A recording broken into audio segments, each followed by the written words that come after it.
I don't think so. I think a number of teams are calling about Okafor and Noel because those guys are very talented, but I don't think they're going to break them up.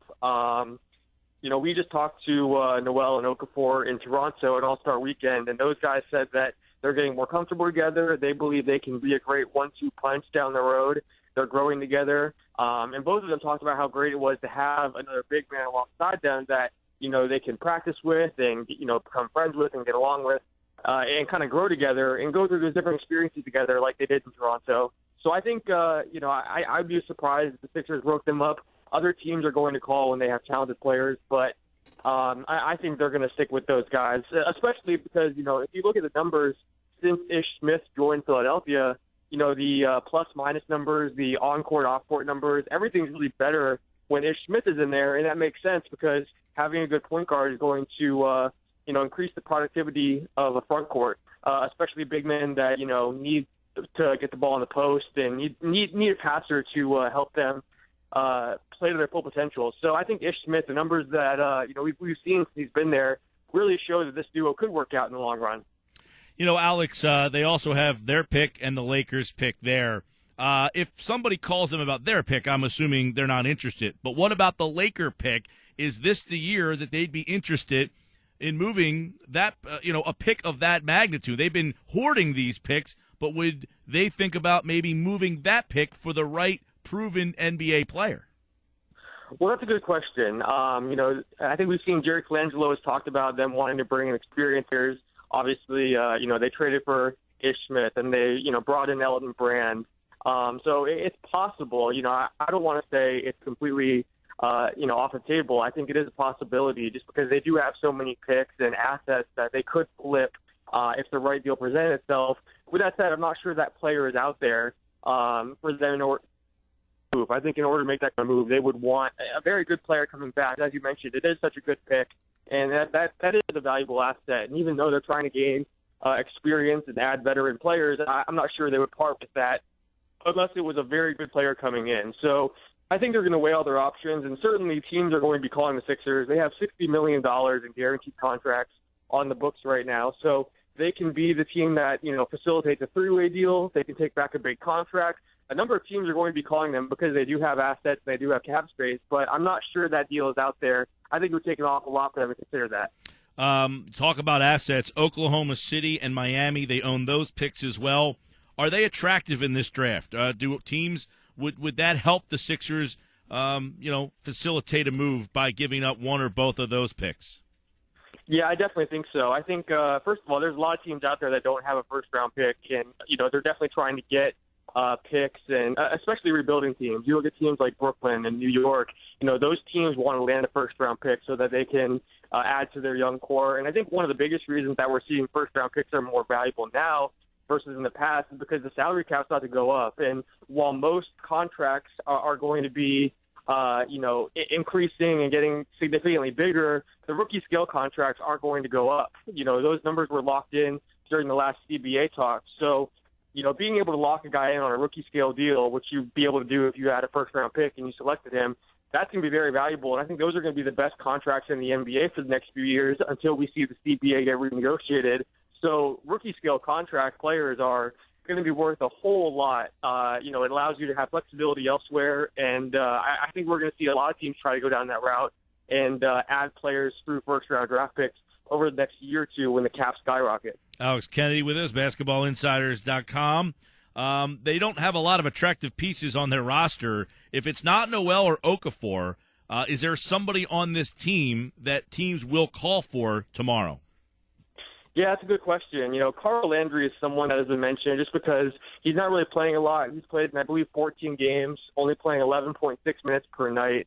And I think a lot of contenders like Landry. He's played for a number of different teams and has ties to a lot of different executives around the NBA. So for a while, Landry is being mentioned as the guy that could be available. A number of teams could see him as a veteran contributor who could add front court depth.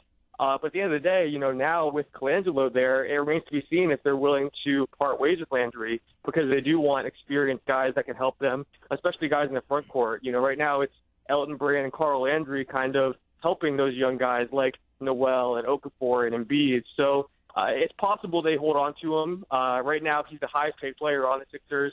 making $6.5 million this year and next year. It's also possible he could be a guy that if they can't trade him, then maybe they look to revisit that situation over the offseason around the draft or free agency. I think at some point he could be traded, but I think he's probably the most attractive guy just because a number of executives around the league are looking for help at the power forward position. Alex, the Sixers the last couple of years, they took on JaVale McGee's money, which got them the Oklahoma City pick. They took part in facilitating the Kevin Love trade. That got them the Heat pick. They swapped rights with Sacramento, so they kind of, have some cards there. I guess there's some limitations on that pick if Chicago is involved in there somehow. But they have been a part of deals where they have gotten picks and stuff through just being a third innocent bystander. Is this a year where they will do something like that again? I think it'd be smart to, even though they're trying to go a different direction and add experienced players, and Sam Hinkie isn't the lone guy making decisions. I do believe that, that's a smart way to collect assets, especially when you have cap space, you're not going to use it. They have enough cap space to where they could go kind of make a trade like that, add a first-round pick, and then if they agree to waive the guy or buy him out, you still have cap space, going into the summer because the cap is increasing so much. So I think it is a smart way to add assets. And again, it's a way, if you can get a first-round pick doing that, it's very smart, and you almost have to do it just because that can add you, either a player through the draft that's going to be on a small contract or another asset you could use down the road. So I think it makes a lot of sense to do that. I think right now we're hearing Philadelphia is a possibility to do that. Portland is another one. They're a team that's fighting for a playoff spot in the Western Conference, but they've been mentioned as a possibility to do that as well, just because they have so many draft picks and they have so much cap space as well, and they're trying to rebuild. So I think there's a few teams around the NBA that could be candidates to do that kind of thing. I know Boston the other day said they would be willing to talk about their pick, which is a very good pick because it's going to be Brooklyn's. They need rim protection. They need a scorer. We all like to play fantasy GM a little bit, but would Noel make sense for them?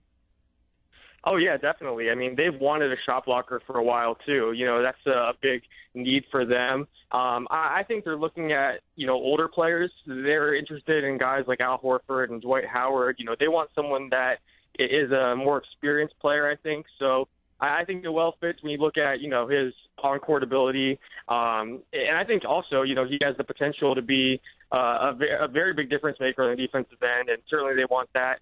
I think right now they're looking at more experienced players, but he is an interesting possibility. I'm not sure they'd be willing to give that pick for him just because, that could end up being the first pick in the draft.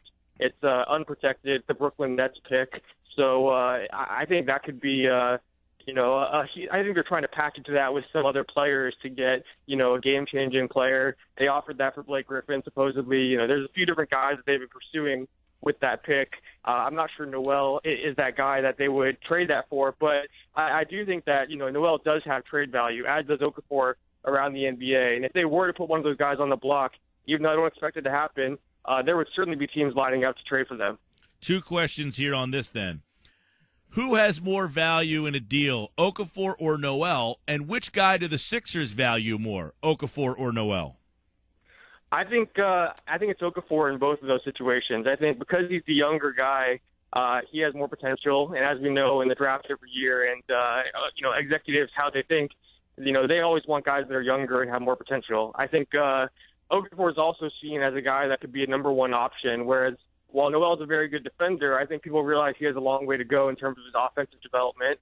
Okafor needs to improve on defense, though. There's no question about that. But I think still, there's a number of executives around the NBA that feel like he has the offensive ability to be that kind of franchise cornerstone, that kind of star that you build around. And if he has the right players around him, if you have a facilitator as a point guard and a number of defensive players and shooters around him, Okafor becomes very scary with his basketball IQ, with his passing, with his scoring ability. So I think it's Okafor, but I think both guys do have a lot of trade value. Yeah, and you wonder which one of those two is a better fit for Embiid, which ultimately I guess is the main piece of all of this is Embiid playing and who fits best with him. Does he hold many of their decisions and their cards? Yeah, you're right about that. I mean, Embiid is a guy who is kind of the big question mark here. In Toronto, we talked to Noel about that. He said that Embiid's making great progress, and his teammates have been impressed with him, and he's working really hard to get healthy, and that he looks really good. Noel really praised him and his work ethic and all that, and that's good to hear. I think at some point they have to make some kind of move because, as much as Noel and Okafor are getting experience together, Embiid, we don't know what's going to happen with him. If he comes back healthy and he's able to be a contributor, it's very unlikely that they want all three of those guys in the rotation, that they have one of those guys come off the bench. So I think ever since they've made that draft pick, ever since they drafted Okafor, people have been wondering, what are they going to do? You basically have three centers. Maybe you can slide one of those guys to power forward, but I think at some point we see them shake that rotation up. So it'll be interesting. I do think right now they're kind of moving forward as if they only have Okafor and Noel, and then we'll see what happens with Embiid in terms of his health. But if he is healthy, then you have to look at making some kind of move. And I think in terms of who fits best next to Embiid, I think it's probably Okafor. Embiid's a great shot blocker, so it could make sense to put him next to Okafor. But I think he has more offensive potential than Noel. So it'll be interesting to see what happens. Alex Kennedy, Basketball Insiders. Your thoughts on the Sixers tomorrow? Do they stay status quo, or does Hinkie, if he's even making the decisions, have another surprise up his sleeve? Well, I think Hinkie, he's made a number of surprising moves over the last few years. I don't think anyone saw the Carter Williams trade coming. He obviously has helped facilitate a lot of moves. So I can't say that they're not going to make a move. This year, it doesn't seem like they have that piece they're willing to part with like they have in past years. But I do think that they could be a team that helps a move get done, either a three-way trade or something like that. I could see them helping facilitate a trade, but in terms of a blockbuster move or a big game-changing move, I can't see that happening. All right, we'll keep our eyes on them as always an interesting one. Let me ask you this. 1 year later, they traded him, February 19th last year, so we're 2 days away from that anniversary. The Michael Carter-Williams trade, 1 year later, how do you view it? Well, right now you have the Bucks going out and trying to trade for Jeff Teague and another point guard. And, the rumor is that they're kind of moving on from Carter Williams, that they have doubts about his long-term potential. They have doubts about his ability to improve his jump shot. So it seems like the Sixers knew what they were doing. They traded him when his value was very high, coming off of that Rookie of the Year win. And I think the Sixers knew what they were doing. Now the Bucks are kind of finding themselves in the same spot with Carter Williams because he is a bit older than some of the players in that young core they have around him. And he hasn't improved like they hoped. All right, Alex Kennedy with more on the trades. Check him out on Twitter, of course, as we get ready for the basketball trade deadline tomorrow. Alex Kennedy, NBA, BasketballInsiders.com. Thanks, Alex. Thanks a lot. Take care.